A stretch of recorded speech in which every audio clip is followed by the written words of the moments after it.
الحمد لله زين النبيين بحبيبه المصطفى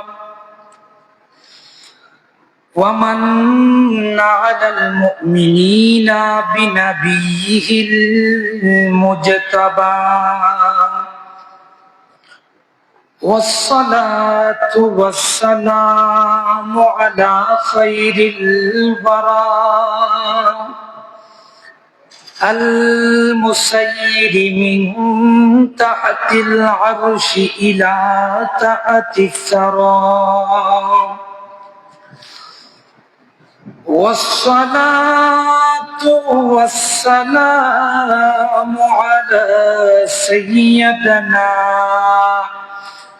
ونبينا وحبيبنا وطبيبنا وطبيب قلوبنا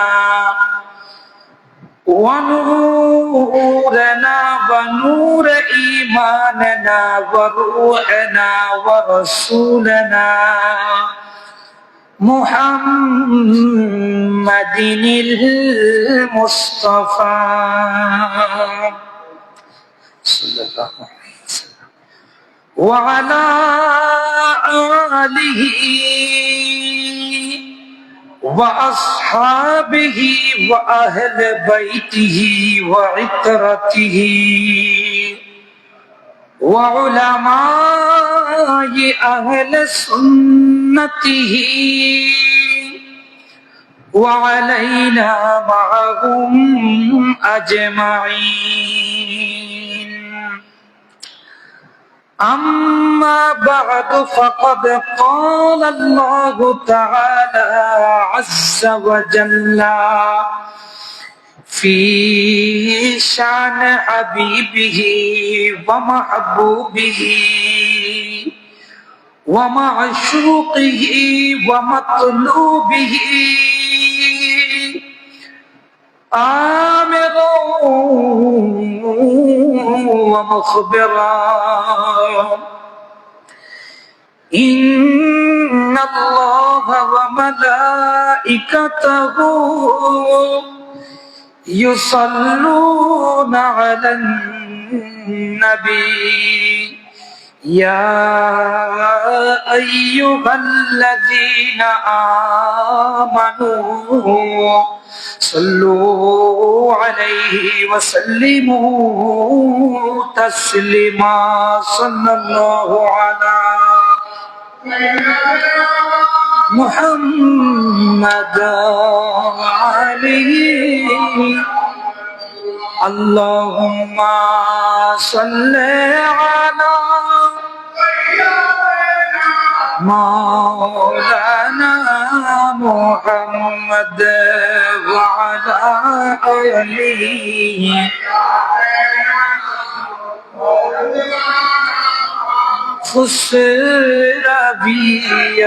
खुसरबियाची लगीना सरवरी अच्छी लगी हम फकीरों को मदीने की गली अच्छी लगी अल्लाहुम्मा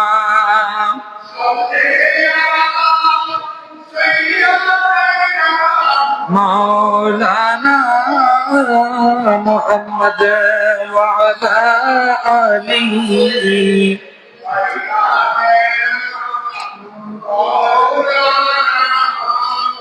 मैं न जाऊंगा कहीं भी दर नबी का छोड़ कर मुझको कोई मुस्तफा की चाकरी अच्छी लगी अल्लाहुम्मा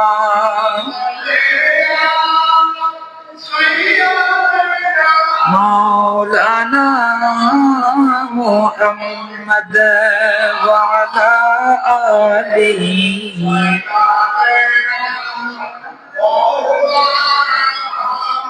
أعوذ بالله من الشيطان الرجيم بفضل بسم الله الرحمن الرحيم قل إن الموت الذي تفرون منه فإنه ملاقيكم صدق الله المولانا العظيم وصدق رسوله النبي الحبيب الكريم مولاي صل وسلم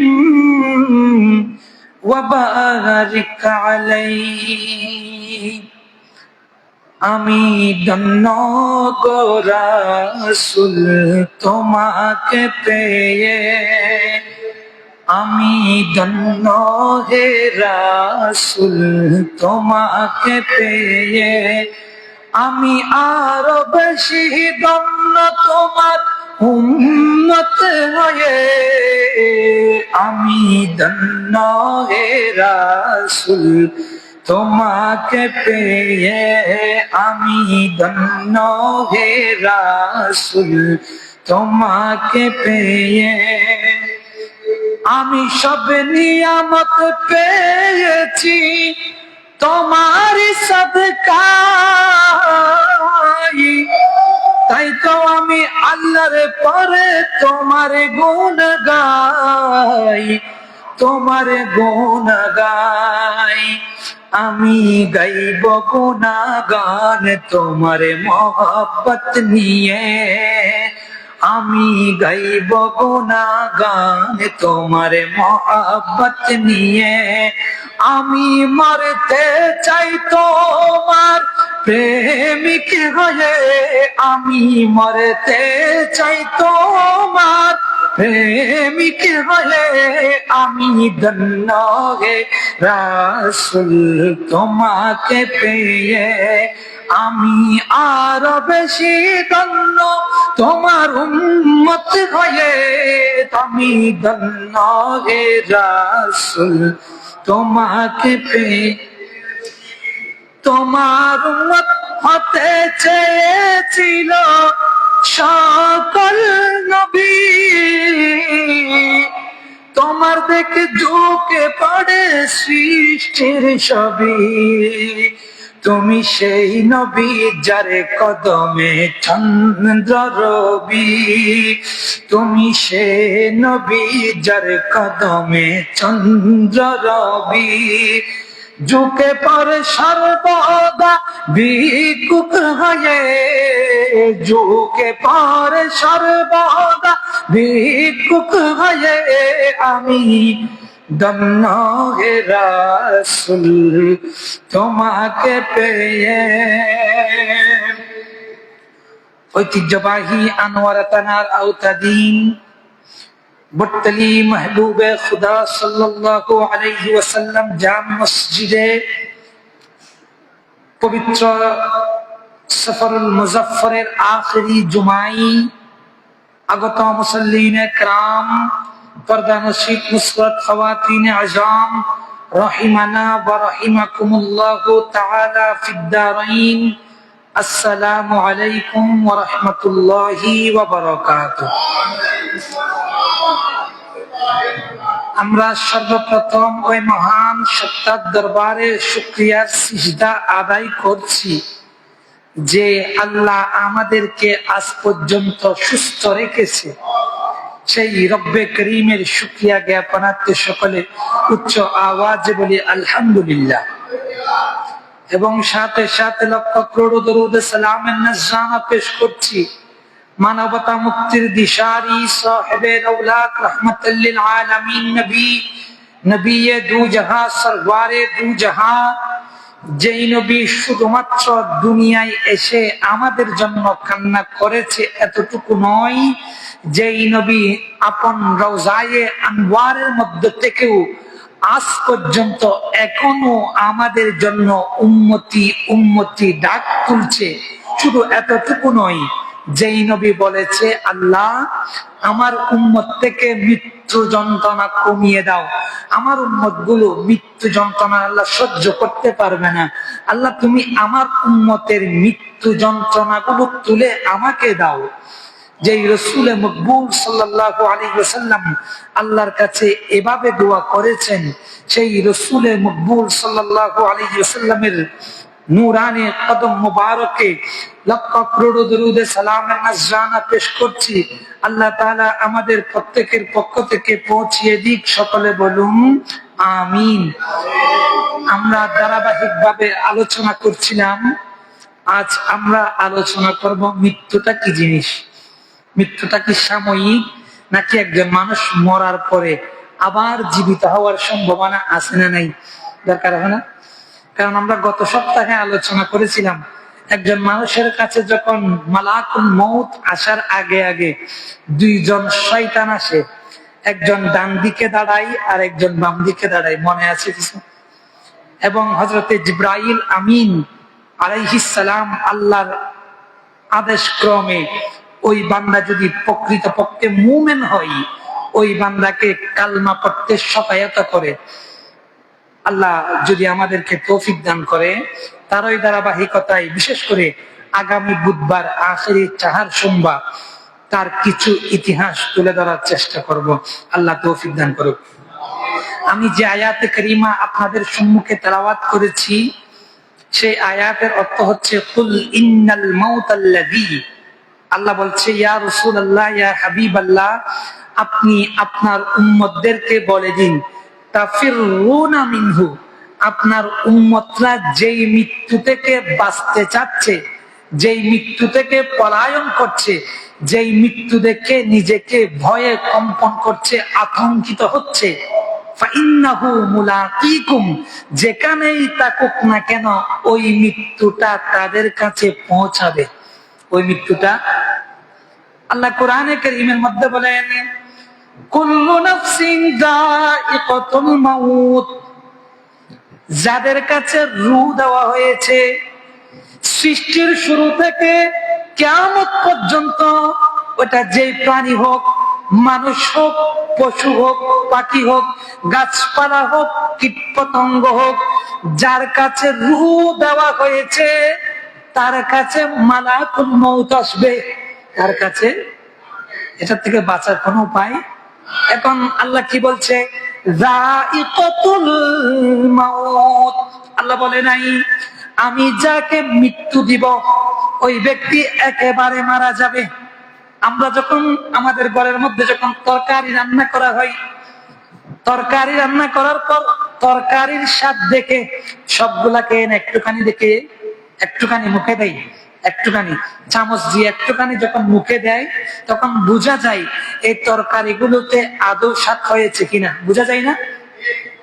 আল্লাহ ঠিক বলছে যায়িকাতুল মাউত, আমি যাদেরকে রূহ দিয়েছি প্রত্যেক নফসকে মৃত্যুর স্বাদ নেওয়াবো। মৃত্যু দিবে নয় কি, মৃত্যুর স্বাদ গ্রহণ করাবে। যেই ব্যক্তি মারা যাবে, যেই প্রাণী মারা যাবে, আল্লাহ তাকে মৃত্যুর স্বাদ দেওয়ার পর কবরে রাখার পর আল্লাহ ওই ব্যক্তিকে পুনরায় জীবিত করে। এগুলো হচ্ছে আকীদা। আল্লাহ বলছে ওয়া ইন্নামা তুওয়াফাউনা উজুরাকুম ইয়াউমাল কিয়ামাহ, আপনি যাই করছেন না কেন, আপনার কাছে আমার কাছে নামাজের ক্যাপাবিলিটি, নামাজের যোগ্যতা, ইবাদতের যোগ্যতা থাকবে কতক্ষণ? যতক্ষণ পর্যন্ত আমি যেখান থেকে বালেক হয়েছি, মৃত্যুর আগে আগে যতক্ষণ পর্যন্ত আমার কাছে সেন্স ঠিক থাকবে, আমার মন মানসিকতা পাগলের দিকে যাবে না, আমি যতক্ষণ পর্যন্ত একজন মানুষ ভারসাম্যহীন হয়ে যাবে না, মানসিক ভারসাম্য যতক্ষণ থাকবে ততক্ষণ ইবাদতের শক্তি থাকে। কতক্ষণ?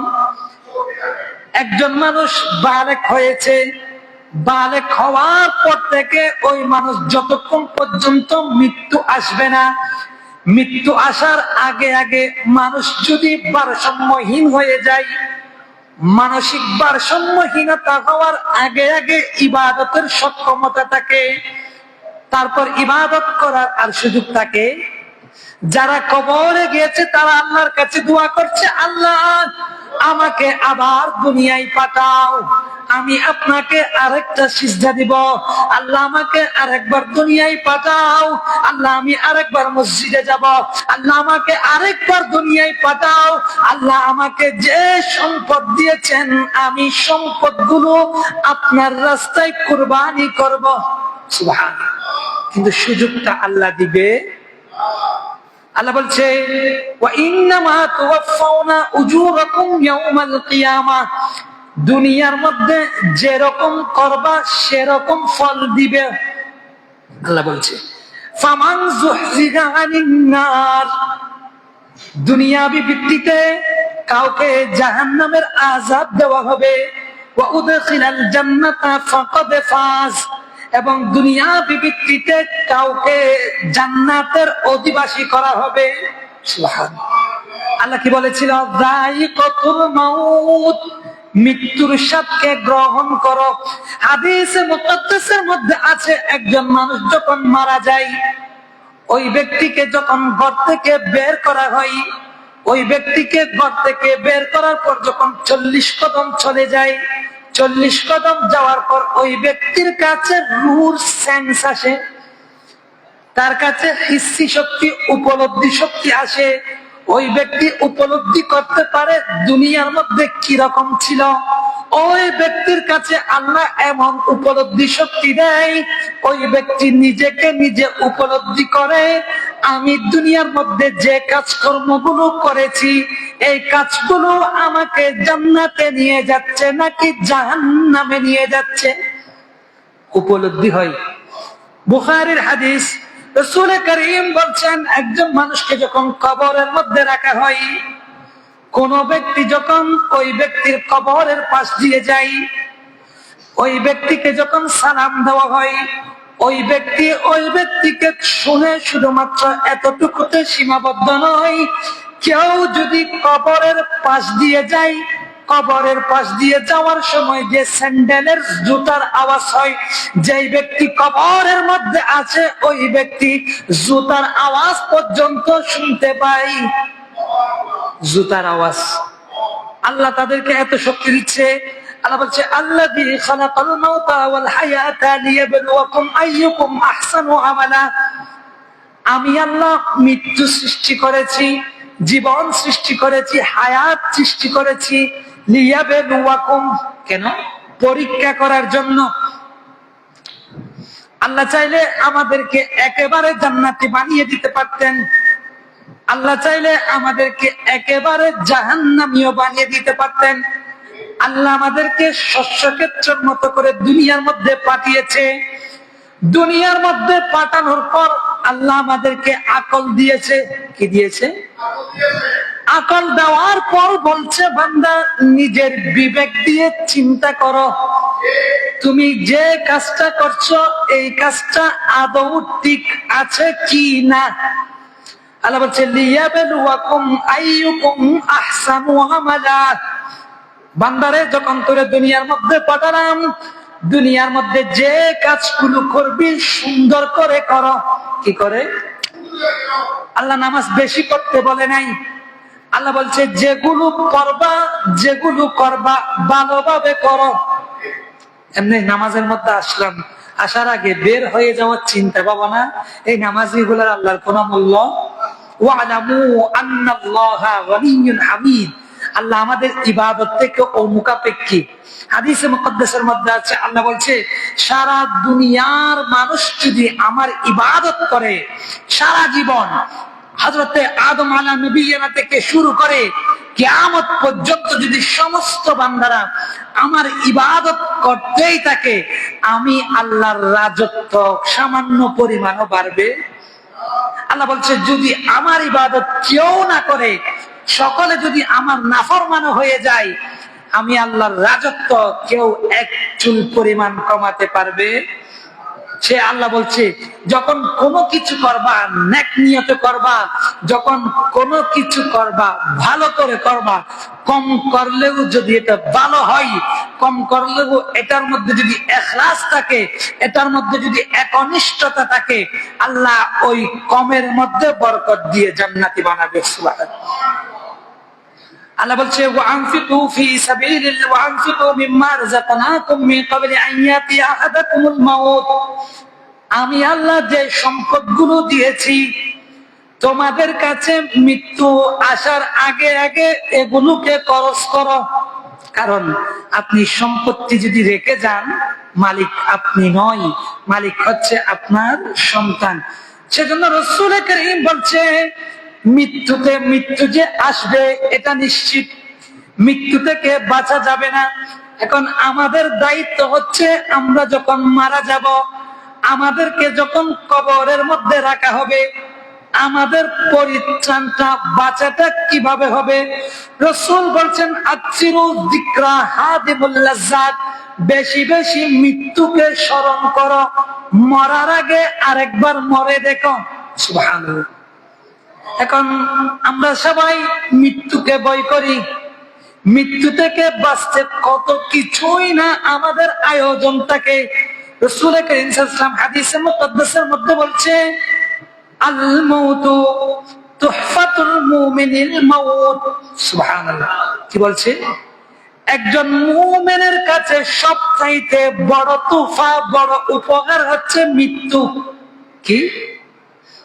আমি শুরুতে বলেছিলাম যেখানেই থাকি না কেন মৃত্যু ধরবে। রাসূল বলছে একজন মুমিন বান্দার কাছে সবচাইতে আল্লাহর দেওয়া উপহার যেগুলো আছে, আল্লাহ আমাদেরকে যতগুলো উপহার দিয়েছে, শরীর দিয়েছে, স্ত্রী পুত্র যাই দিয়েছে, অনেক কিছু দিয়েছে, সম্পদের মালিক করেছে।